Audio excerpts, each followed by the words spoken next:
Assalamualaikum warahmatullahi wabarakatuh. Perkenalkan, nama saya Nadia Suhabiyanti dengan NIM 23080310263 dari Prodi D3 Administrasi Keuangan.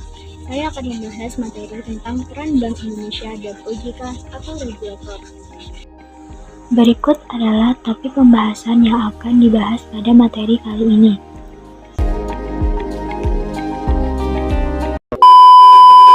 Untuk materi yang pertama, yaitu tentang pengertian Bank Indonesia atau BI, adalah Bank Sentral Indonesia yang bertanggung jawab untuk menjaga stabilitas moneter dan keuangan negara.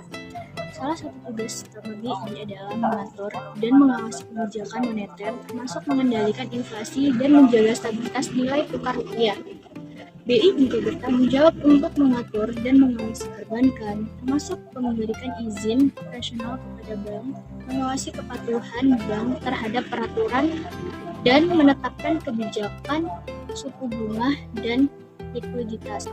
Ada beberapa tugas dari Bank Indonesia. Yang pertama yaitu memelihara nilai rupiah agar tetap stabil terhadap barang dan jasa. Hal ini mencakup menjaga inflasi tetap dalam batas yang dapat diterima dan mengawasi nilai tukar rupiah terhadap mata uang asing.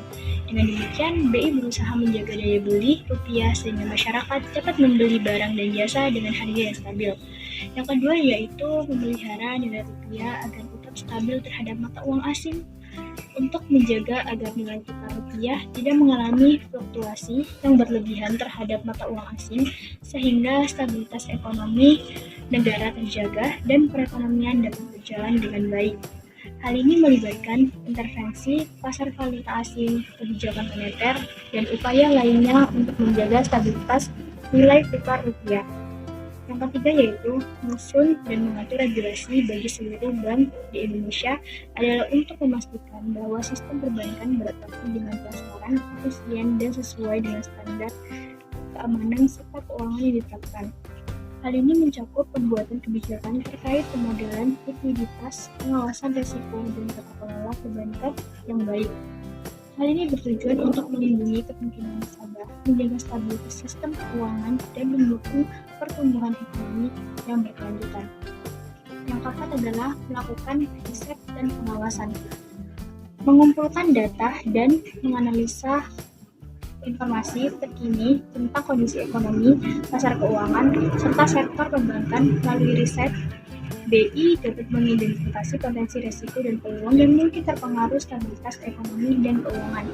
Pengawasan dilakukan untuk memastikan bahwa lembaga keuangan termasuk bank mematuhi peraturan dan standar yang telah ditetapkan, serta untuk menilai risiko sistemik dan melindungi kepentingan masyarakat serta perekonomian secara keseluruhan.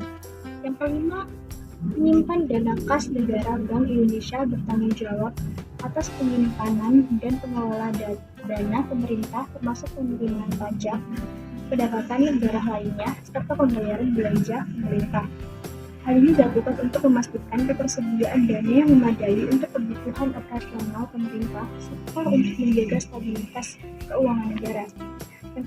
Yang terakhir yaitu menyediakan bantuan berupa suntikan dana kepada bank-bank yang ada di Indonesia jika sedang terjadi krisis.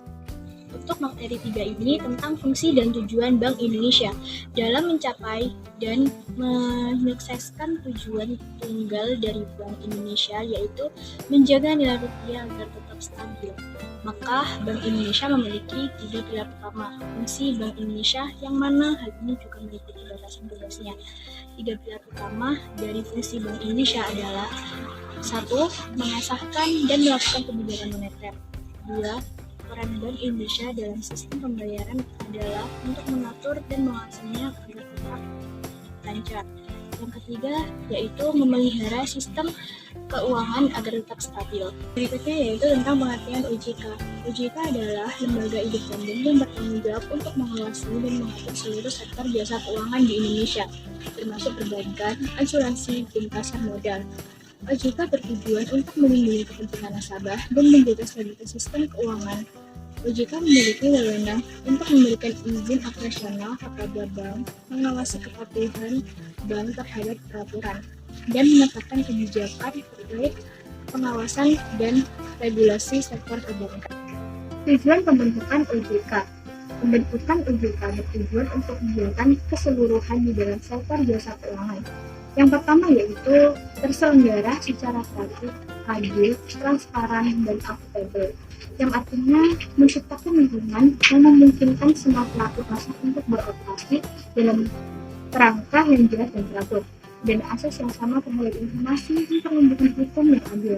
Selain itu, OJK bertanggung jawab untuk memastikan bahwa kegiatan keuangan dan investasi dipantau dengan baik dan dipertanggungjawabkan sesuai dengan standar yang ditetapkan. Yang kedua yaitu mampu mewujudkan sistem keuangan yang tumbuh secara berkelanjutan dan stabil, yang artinya memastikan bahwa lembaga keuangan beroperasi dengan baik. Risiko diidentifikasi dan dikelola secara efektif, serta peraturan dan standar diimplementasikan secara konsisten. Dengan demikian, OJK bertujuan untuk mendukung pertumbuhan ekonomi yang seimbang dan menjaga stabilitas keuangan untuk melindungi kepentingan masyarakat dan perekonomian secara keseluruhan. Yang ketiga yaitu mampu melindungi kepentingan konsumen dan masyarakat.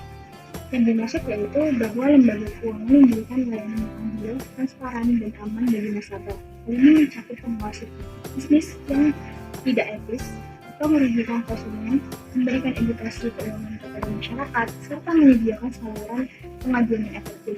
Bagi konsumen yang merasa dirugikan, OJK bertujuan untuk memastikan bahwa sistem keuangan bekerja untuk kepentingan semua pihak dan bukan hanya untuk keuntungan perorangan atau lembaga tertentu. Itu tadi materi yang dapat saya sampaikan. Terima kasih. Wassalamualaikum warahmatullahi wabarakatuh.